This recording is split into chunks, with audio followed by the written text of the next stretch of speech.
The series begins with a strange girl named Wednesday Addams. Despite her young age, the little girl displays few emotions and has an odd obsession with death. She is also known for wearing black and white gothic clothing, which everyone finds odd. Wednesday arrives at her high school with a creepy expression on her face in the first scene. Pugsley, her brother, is bound inside her locker with an apple in his mouth. As she shoves him out, Wednesday has a vision of the person who tortured her brother. We learn here that she is not a typical child. Wednesday has the ability to see someone's past and future simply by touching them. She walks into the swimming room with 2 bags full of piranhas after discovering that a group of bullies from the swim team is behind this. Then she casually lets the bloodthirsty piranhas loose in the pool. As the bullies flee in terror, Wednesday declares that nobody picks on her brother except her. In the next scene, we meet Wednesday's parents, Morticia and Gomez. They've had enough of their daughter's antics and have decided to send her to the prestigious Nevermore Academy. All of the students at this academy have supernatural abilities, and they are taught how to control them. Morticia and Gomez are both graduates of the same academy, implying that they, too, have superpowers. Meanwhile, a hiker sets out on his own through the woods near Nevermore Academy. Unfortunately, an unknown creature attacks him and kills him after only a few minutes. Later, the local sheriff discovers the mutilated body and begins surveying the area. Surprisingly, we learn that this heinous murder isn't the first of its kind. In fact, there have been a number of similar incidents in recent years. Wednesday then arrives at the academy and meets Principal Larissa Weems, who runs Nevermore with ease. She introduces her to her roommate, Enid, a werewolf who is in every way the polar opposite of Wednesday. Enid is a laid-back girl with brightly colored decorations on her side of the room, whereas Wednesday is obsessed with all things black and goth. Later, Enid takes Wednesday on a tour of the academy, pointing out the 4 major school groups: fangs, furs, stoners, and scales. Fangs are vampires, furs are werewolves, stoners are gorgons with snakes on their heads, and scales are manipulative sirens. Enid also shows her the most popular girl in school, Bianca Barkley, a stunning siren, and her ex-boyfriend Xavier Thorpe, a death artist who can make his drawings come true.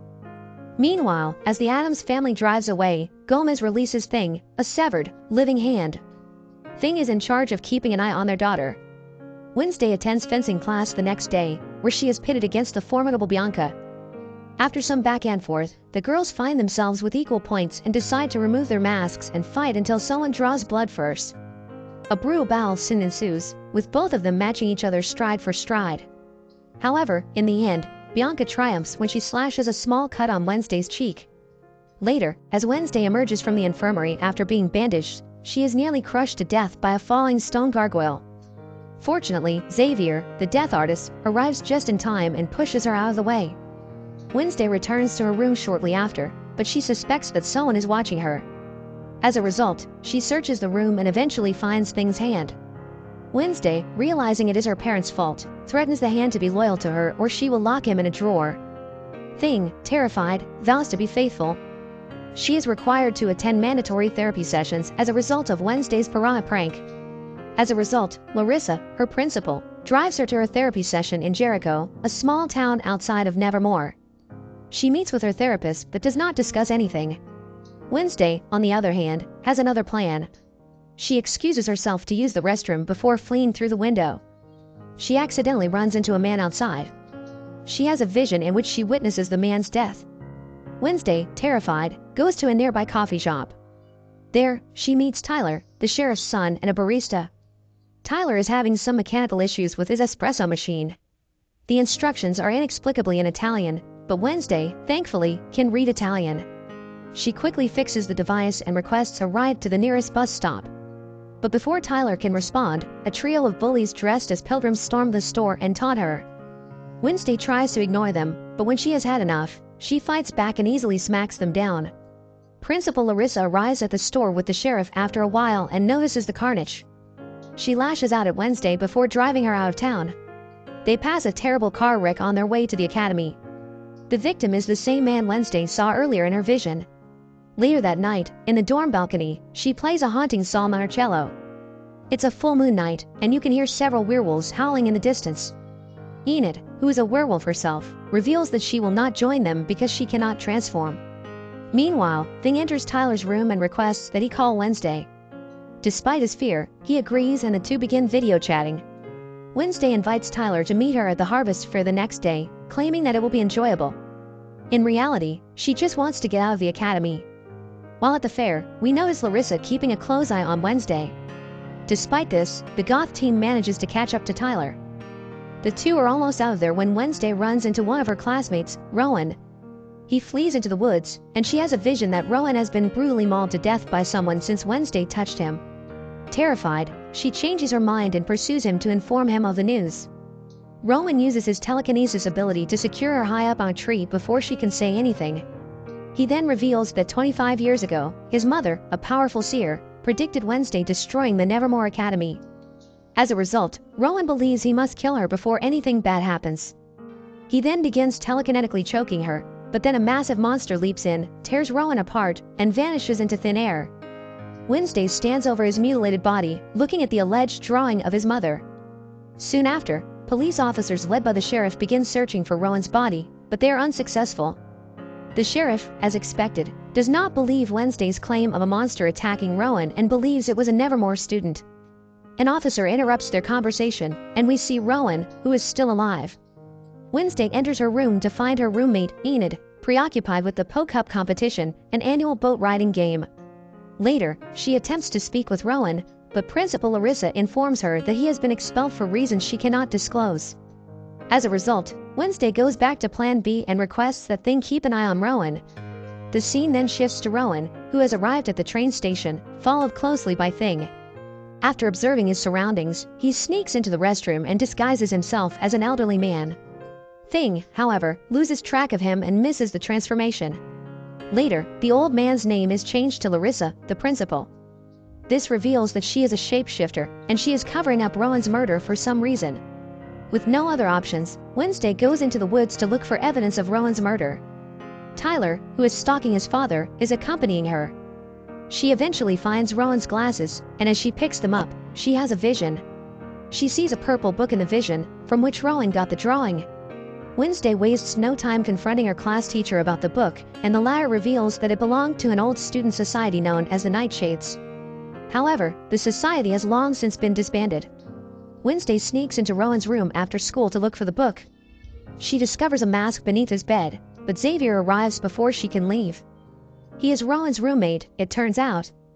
Wednesday quickly hides under the bed, just as Bianca arrives to see her ex. She overhears their conversation and discovers that Bianca intends to humiliate Enid in the upcoming boat riding competition. As a result, as soon as she returns to her room, Wednesday decides to assist Enid by entering the competition so that they can defeat Bianca. Wednesday and Enid prepare for the competition the next day.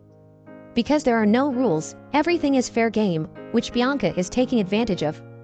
The game consists of 4 teams rowing their boats to a destination and returning. The winner is the first person to cross the finish line without being knocked out in the lake. As the competition begins, Bianca teases one of her friends about sabotaging the other boats. The friend, who turns out to be a mermaid, dives into the lake and destroys one of the boats, effectively knocking out the team. Fortunately, Wednesday and Enid are prepared, and with Thing's assistance, they manage to capture the mermaid. Wednesday, on the other hand, has a different vision during the competition. This time, she sees a blonde-haired version of herself, who informs her that she is the key. Wednesday regains consciousness, only to discover that Bianca's team has taken the lead in the race. She and Enid, unable to give up, decide to play dirty.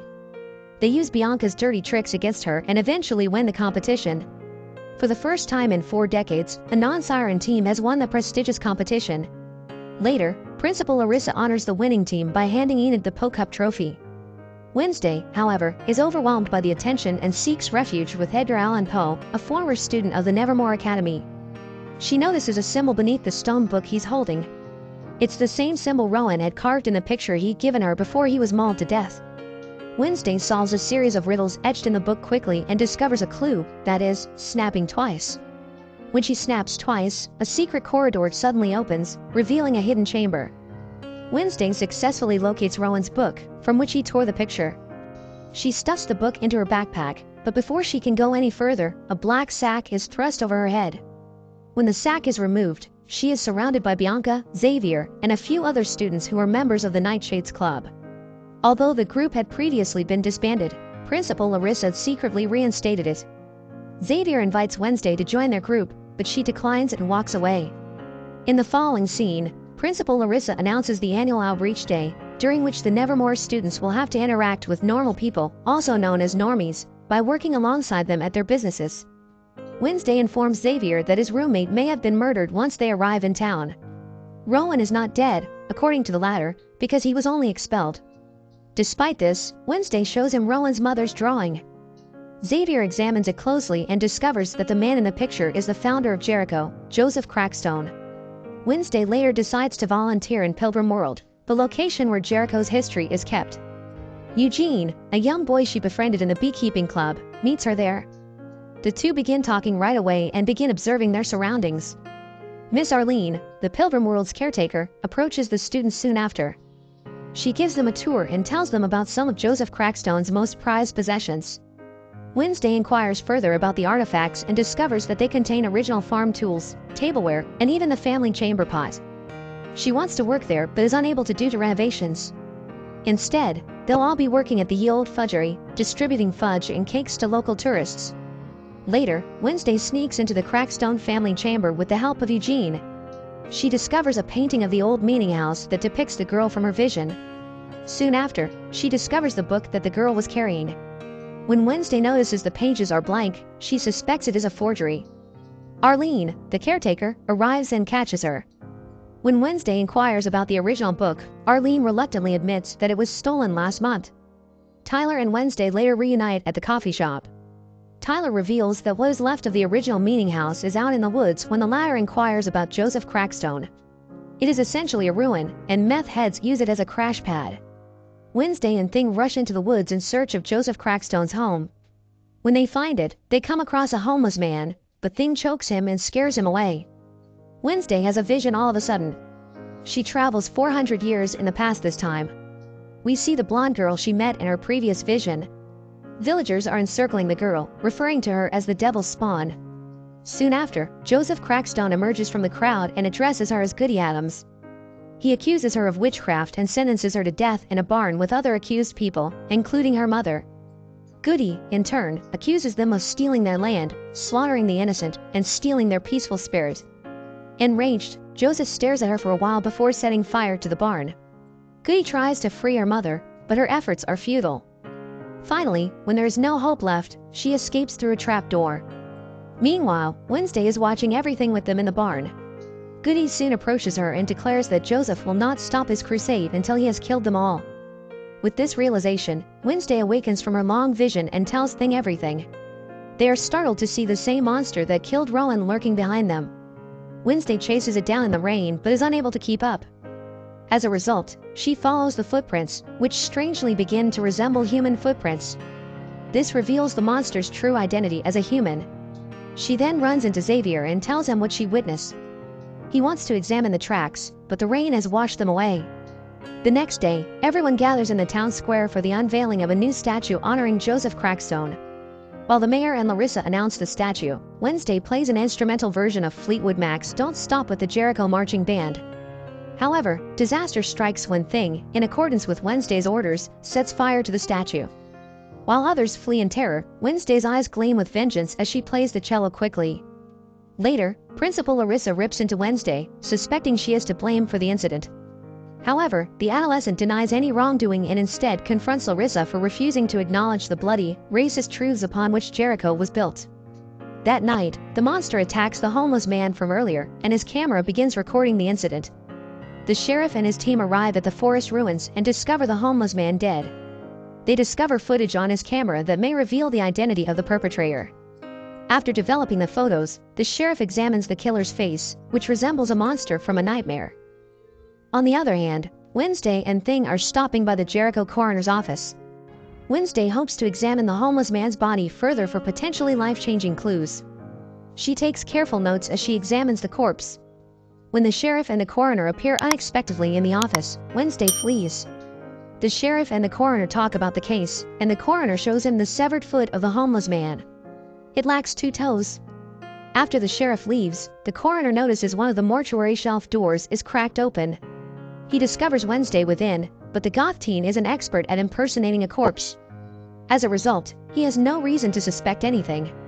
The action shifts to Miss Varnell's class, where everyone is excited for the upcoming Ravens in their eyes. She later snoops around Xavier's mysterious art studio and discovers a slew of sketches that resemble the monster. She grabs a few drawings and flees, only to be met outside by the artist himself. Thankfully, he isn't suspicious and instead wonders if she might invite him to the rave-in dance.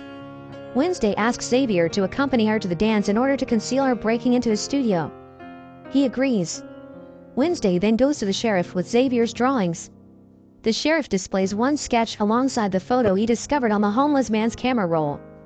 It's a tie. The sheriff reluctantly agrees to collaborate with her if she brings substantial evidence.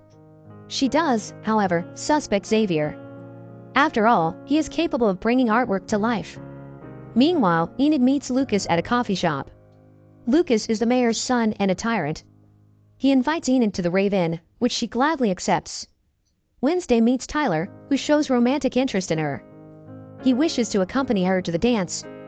Wednesday, on the other hand, claims she must prioritize, hurting Tyler's feelings.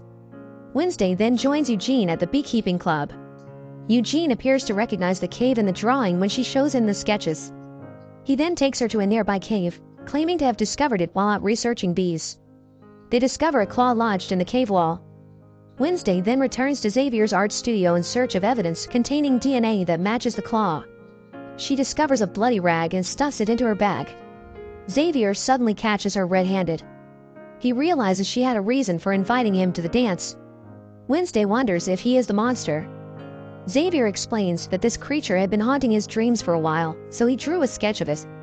Unfortunately, the beast awoke and scratched Xavier's neck with its claws. Xavier angrily kicks Wednesday out after realizing she had duped him.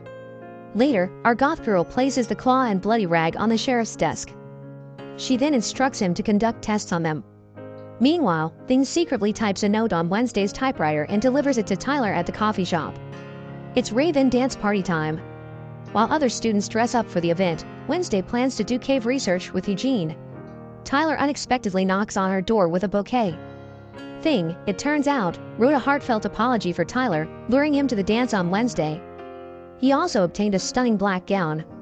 Wednesday is initially irritated with Thing for acting without her knowledge. All is forgiven, however, when she sees the stunning gown. Tyler is smitten when he sees our heroine dressed in that gown. Unfortunately, Eugene is taken aback by Wednesday's sudden change of plans. She assures him that the investigation will resume the next day. She also advises him not to venture into the woods alone. However, he defies her order and sets out on his own quest. On the dance floor, everyone is taken aback by Wednesday's stunning gown. Xavier can't keep his feelings for her to himself, so he approaches her. He finally tells her about his ongoing feud with the sheriff's son. Wednesday then informs Tyler of her conversation with Xavier. Tyler used to hang out with the bullies, we learn. During last year's outreach day, they destroyed Xavier's wall painting and assaulted him. Tyler explains that he is no longer that person.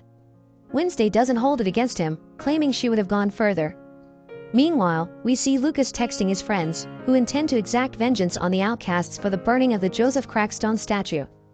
Wednesday then surprises everyone by performing her exceptional goth dance steps on the floor. Eugene has returned to the cave site in the woods. He watches as someone sets it on fire. Back at the dance, Lucas and the bullies turn on the sprinklers, squirting red liquid everywhere. The dance floor is now completely covered in red paint. Everyone screams and tries to run, but they just keep falling down. Wednesday is struck by a vision of a terrified Eugene and his death. She makes a beeline for the woods to find him. Meanwhile, after hearing the monster's snarls, Eugene attempts to flee. Wednesday cries out for him, but he does not respond. Unfortunately, Eugene is attacked by the creature before she can reach him. Eugene is covered in blood from head to toe when she finds him. Miss Thornhill, the class teacher, also arrives and inquires if he is still alive. Wednesday is seen flipping through her father's police file in the following scene. We travel back 32 years to a stormy night when Larissa discovers a dead body in the Nevermore courtyard.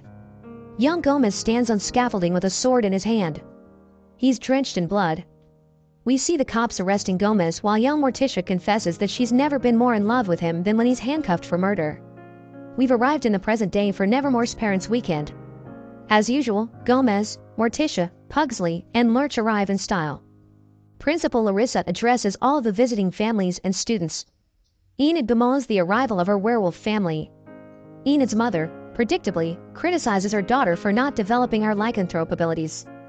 Meanwhile, Morticia and Gomez confront their child about her time at Nevermore. Gabrielle, Bianca's mother, also makes an appearance at the event. Later, Morticia reads Larissa's yearbook and reflects on happy memories. She recalls Larissa and Morticia performing for the talent show, and Larissa's Judy Garland impersonation was perfect. Principal Larissa informs the Addams family that the therapist wants them to attend a group session on Wednesday. The Addams agree to undergo psychotherapy. Meanwhile, Sheriff Galpin is on the phone at the coffee shop, inquiring about the monster's claw DNA tests. He notices the Addams family's sleek black car approaching. The sheriff then receives a call about Dr. Anwar, the medical examiner who committed suicide. The Addams family then gathers with Dr. Valerie Kenbot for a group chat. Pugsley, like Gomez and Morticia, admits to missing his sister. But Wednesday is in for a surprise. She pulls out her father's police file and demands to know who Garrett Gates is and why Gomez murdered him. Morticia, enraged, chastises her daughter for looking up this information now. The charges against Gomez were dropped because the case was old. Morticia storms out, enraged. Wednesday then informs her mother that she intends to investigate whether the latter supports her. Meanwhile, Bianca meets Gabrielle at the coffee shop, where she reveals the true reason for her visit. Gabrielle is the leader of the morning song cult, in which she manipulates people for money. Her siren song, however, is fading. She married Gideon, a guy Bianca despises, and they both hope Bianca, who changed her name when she arrived at Nevermore, will return soon.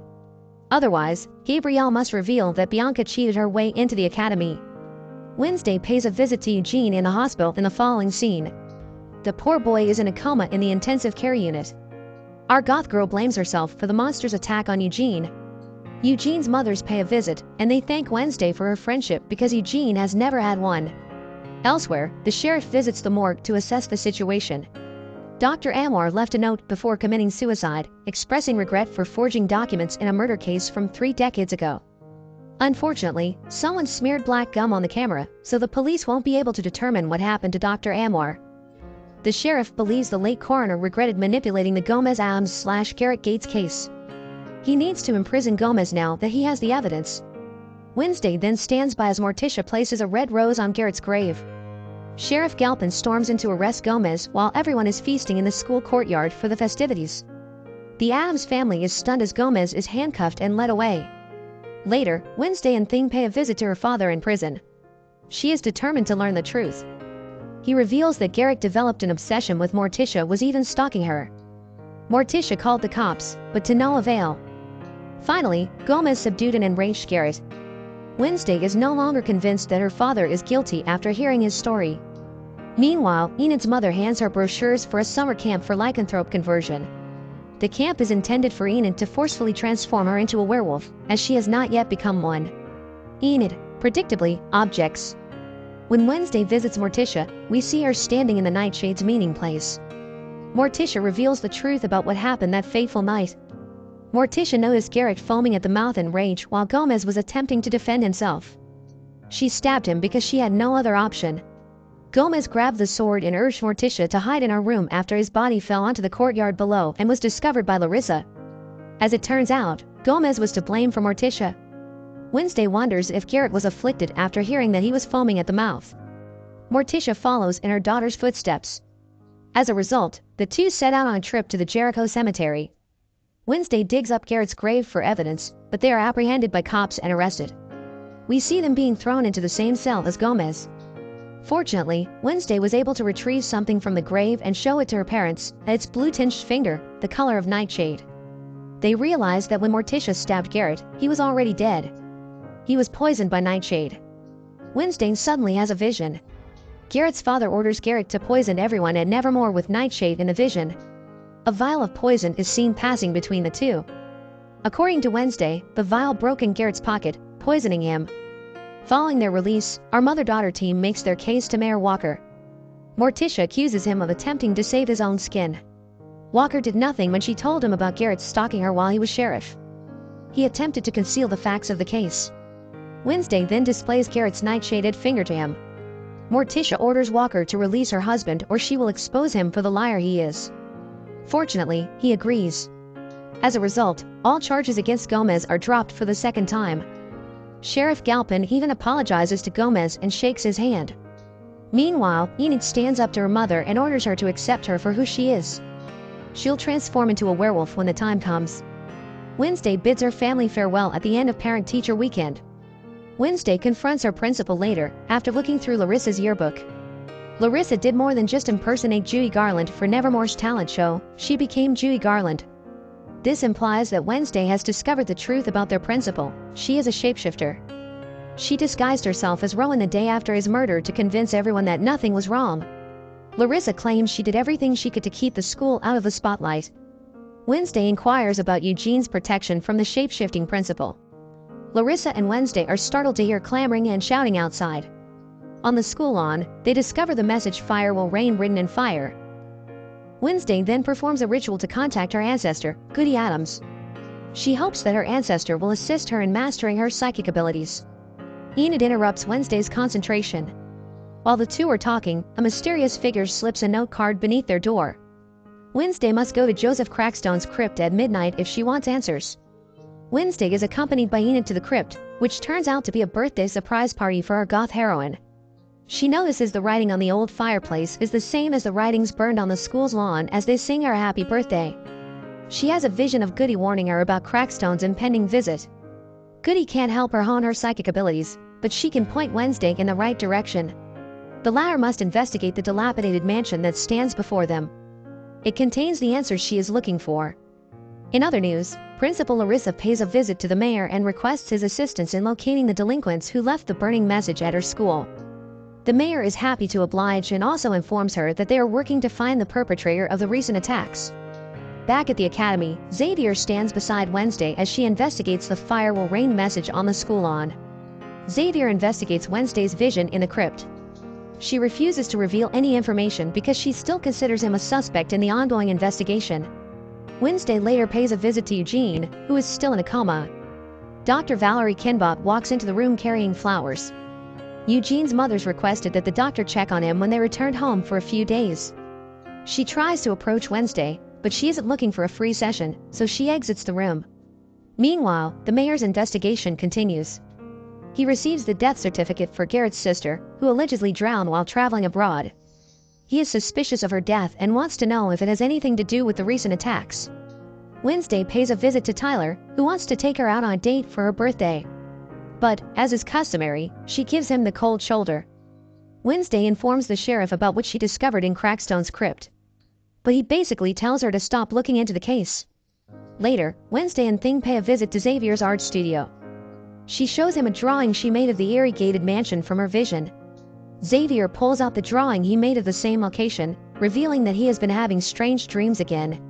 The Gates family used to own the gated mansion. Wednesday goes to the mansion the next morning and sees the mayor leave. After overhearing his voicemail to the sheriff, she and Thing pile into the back of his car. He believes he has figured out who is behind the attacks and requests a meeting with the sheriff at the cafe. He drives to the cafe, oblivious to the fact that Wednesday and Thing are hiding behind him. A blue Cadillac hits the mayor as he crosses the street to meet with the sheriff when they arrive in town. Following the incident, the sheriff records a statement from Wednesday, who claims she crawled into Walker's car to learn more about what he discovered at the Gates mansion. When Wednesday returns to Nevermore, the principal chastises her by revoking her outside privileges, which include going into town. Wednesday calls Tyler the next morning to tell him that she has reconsidered his offer of a date, but we all know that this is just an excuse for our heroine to leave the academy and continue her investigation. She then tricks Enid into sneaking out of school to relive her birthday party. They slip out, and Tyler meets them outside. Meanwhile, Xavier knocks on Wednesday and Enid's windows and discovers Thing typing on the typewriter. Thing tells him where the girls are going. Our group then proceeds into the Gates mansion, much to Enid and Tyler's surprise. Wednesday finally reveals to them that they have been duped. Tyler is disappointed because he expected them to go on a private date. Enid is disappointed because she expected them to have a girls' night out. They continue with Wednesday, however, inside the mansion. Wednesday discovers the blue Cadillac that struck the mayor at the mansion. Then, inside, she discovers a hidden altar for Joseph Crackstone, with the candles still warm. Everyone divides up to search the rumored haunted mansion. Enid then summons Wednesday, and the two investigate one bedroom that appears to be perfectly organized and tidy. The bed is made, and there are fresh flowers on the table. Wednesday discovers a music box bearing the initials LG Laurel Gates.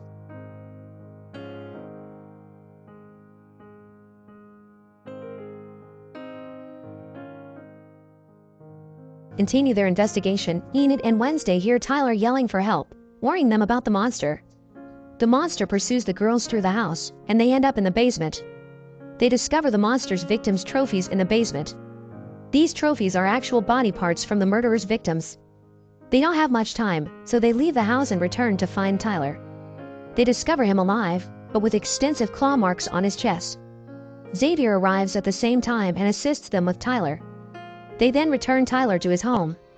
The sheriff enters and orders the Nevermore children to leave. Wednesday then returns the sheriff to the Gates home, but everything has been cleared out.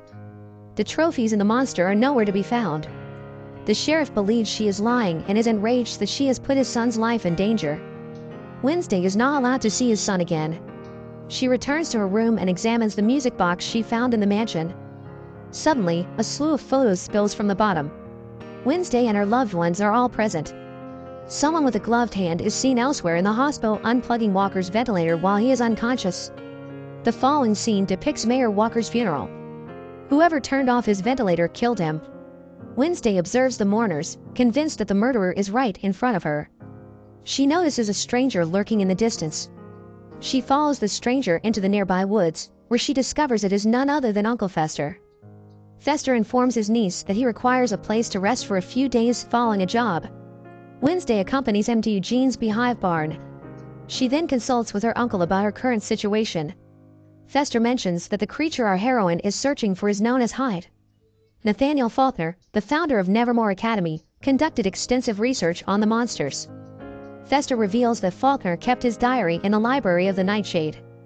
Wednesday suggests they return later to retrieve it. Later that night, Wednesday goes to Nightshade's secret room. The uncle-niece team steals Faulkner's diary. Wednesday then goes through the diary. She discovers a wealth of information about Hydes. They are artists by nature, which means they are regular people. The Hyde side remains dormant until it is activated through hypnosis or chemical induction. It can also become active as a result of a traumatic event. The Hyde will inevitably form a bond with its liberator, also known as its master.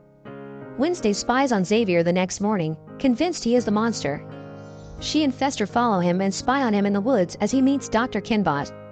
She believes Dr. Kinbot is the master and rushes to inform the principal. When Wednesday arrives at the principal's office, she is surprised to see the therapist there and decides not to inform the principal any longer. Later, Wednesday goes to the cafe and shows Tyler the diary. His father notices them but chooses to ignore them because he is too busy looking for Fester, who is apparently involved in a bank robbery.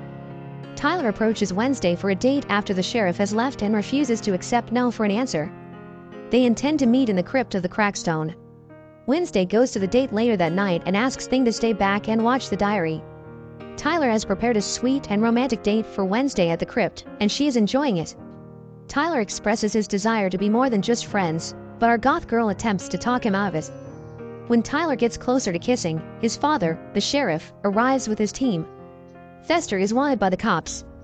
Wednesday returns to her dorm after an interrupted date to find it ransacked. This person also stole Faulkner's diary. Thing was also stabbed through the palm and affixed to the wall by the perpetrator. Wednesday rushes Thing to Uncle Fester and demands that he act. Fester practices his electrical abilities before attempting to resuscitate Thing with electroshock. Fester, thankfully, succeeds in resurrecting Thing. Wednesday requests that her uncle leave the school grounds the following day because the police are closing in. The next day, Bianca and Luca approach Wednesday and inform her that they have information on the assassination of the mayor. Lucas discovered some information on his father's laptop. He believes his father recognized Laurel and was about to reveal her identity when she murdered him. According to them, the Gates mansion was purchased by a 90-year-old heiress who died a year later. The name of her caretaker was an anagram of Laurel Gates. As a result, Laurel returned to Jericho to exact vengeance on those who had harmed her family. The parents of Wednesday, the mayor, and the coroner are prime examples of this. Wednesday believes Dr. Valerie Kinbot is the murderer. Next, she decides to confront her therapist, Dr. Kinbot, who she believes is the master of the Hyde. The therapist is perplexed by her accusations and believes Wednesday has finally snapped. Dr. Kinbot calls the principal after Wednesday has left to complain about Wednesday's vile accusations. She hears someone in the bathroom while on the phone. When we open the door, we see the Hyde monster attack the doctor. Later, when the sheriff informs them of Dr. Kinbot's death, Principal Larissa sits with Wednesday in the hospital's waiting room. Wednesday decides to end it all by confronting Xavier in his secret art studio. She notices how detailed and accurate his drawings of the Hyde monster are. Xavier maintains his denial of the accusations. The sheriff and his team storm into the studio, having discovered the victim's belongings in Xavier's studio. They arrest Xavier after gathering evidence. Poor Xavier tells the cops over and over that he is being framed, but no one believes him. Wednesday then visits a nearby coffee shop. She finally kisses Tyler after some flirting. A powerful vision, however, knocks her to the ground. Dr. Kinbot is seen in the vision lying in a pool of blood with Tyler, who has just transformed from a raging monster to a human. He stands shirtless and bloodied over Dr. Kinbot's lifeless body. It turns out that Xavier is not guilty after all. Wednesday rushes out of the shop, paralyzed with fear, leaving Tyler perplexed as to what went wrong. That night, our heroine summons Tyler to the woods. He believes it is just another date, but Wednesday reveals him to be the Hyde monster. Tyler, of course, denies it and questions why she would meet him alone if he were the murderous creature. Surprisingly, a few Nightshade's members, including Bianca and Yoko, emerge from the shadows to assist Wednesday. They take him to Xavier's art studio and chain him to the chair. Wednesday begins questioning him. Tyler's mother was a Hyde, and she believes Tyler inherited the genes from her. He claims his mother suffered from severe bipolar disorder, but she, too, was a Hyde. Tyler then emphatically denies everything. Wednesday is unmoved by his phony plea and decides to torture him, believing that a Hyde only understands pain and that torturing Tyler will set him free. Wednesday then pulls out 2 tasers, giving the other students pause. They did not agree to be tortured. When Wednesday starts shocking Tyler, others leave because they don't want to be a part of it any longer. Meanwhile, the sheriff is listening to tapes of Dr. Kinbot's sessions with Tyler. He turned out to be one of her clients as well. She explains how his mother's death left deeper psychological scars than she realized. Just then, the sheriff receives a phone call from Principal Larissa informing him of Tyler's kidnapping. Bianca and the others had rushed to inform the principal of what was going on. The sheriff and his men then storm into the art studio before Wednesday can inflict any more pain on Tyler. Tyler and Wednesday are taken to the police station. Galpin will not face kidnapping charges, according to Principal Larissa. Tyler requests to speak with Wednesday privately as she is about to leave the police station. He confesses to the crime and tells her that he was thrilled by his victim's fear every time he killed. He warns her that she has no idea what's going to happen next. As a result, the principal decides that enough is enough and dismisses Wednesday, telling her to prepare to leave the school the following afternoon. Wednesday attempts to persuade her to give her more time to prove Tyler is a Hyde. The principal refuses, stating that she is disappointed with how Wednesday turned out. Following that, Wednesday and Enid said their final farewells. She even bids Bianca and the Nightshades farewell and warns them to be prepared for what Tyler has in store for them next. Meanwhile, Miss Thornhill gives her a white oleander as a farewell gift and wishes her well. Wednesday pays a visit to Eugene, who has awoken from his coma, before leaving town. Eugene sits upright in his hospital bed, surrounded by bee-themed gifts. Our best friends from the beekeeping club have finally reunited. Wednesday claims that Dr. Kinbot set fire to the Hyde cave and that she had control over Tyler before he turned on her. However, Eugene recalls seeing someone wearing a black coat and red boots before the cave burst into flames. Wednesday quickly realizes that Miss Thornhill is the only person she has seen wearing red boots. She then returns to the school and confronts a Miss Thornhill, also known as Laurel Gates, in the conservatory. Miss Thornhill initially dismisses the accusations, but she becomes increasingly irritated by Wednesday's persistence. Wednesday informs her that Tyler has told her everything. She reveals Miss Thornhill's evil plans and how she triggered Tyler's Hyde using plant chemicals. Tyler now refers to her as his master. Meanwhile, Tyler appears from behind and observes the conflict. When confronted with Wednesday's bare facts, Miss Thornhill confesses and asks Tyler to kill Wednesday, except Tyler isn't the real one, it's Principal Larissa who has shapeshifted into the boy. To Miss Thornhill's surprise, the principal quickly transforms back.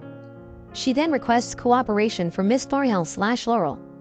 Miss Thornhill, at a loss for words, injects nightshade poison into Larissa. Unfortunately, the principal, Larissa, dies moments after being poisoned. Miss Thornhill then knocks Wednesday out with a shovel.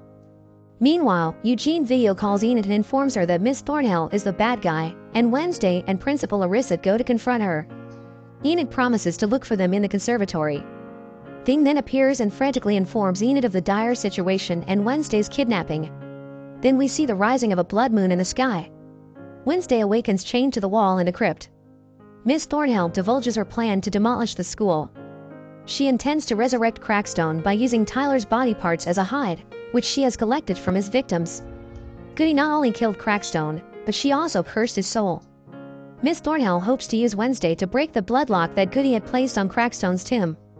Wednesday, as the living descendant of Goody, is revealed to be the key to unlocking it. Miss Thornhill has everything planned for the ritual to take place on a blood moon night. Meanwhile, the sheriff is on his way to take the falsely accused Xavier to prison. But when he receives a call from an officer informing him that Eugene's parents believe something is wrong at Nevermore, he decides to go there. Miss Thornhill returns to the crypt and cuts Wednesday's hand off the seal on Crackstone's tomb. Crackstone is awakened by the ritual, and he promises his vengeance will be swift and true. Wednesday confronts him, but he stabs her and leaves her for dead. Fortunately, Goody appears in front of her and tells her how to defeat Crackstone. She instructs her to wear the talisman necklace her mother gave her. Goody will be able to pass through Wednesday and heal her, but she will never be able to see her again. Wednesday agrees, and her ancestor heals her. Enid returns to the academy and meets Bianca and the Nightshades in the Nightshades library. Enid suggests that the Nightshades and the Sirens use their manipulative abilities to force the students to leave the school. She then offers to take Thing and look for Wednesday in the woods. Enid begins to transform into a werewolf as she rushes to save Wednesday on Blood Moon Night.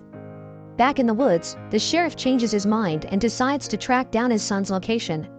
He drives into the woods, leaving Xavier in his car. Thing, thankfully, frees Xavier.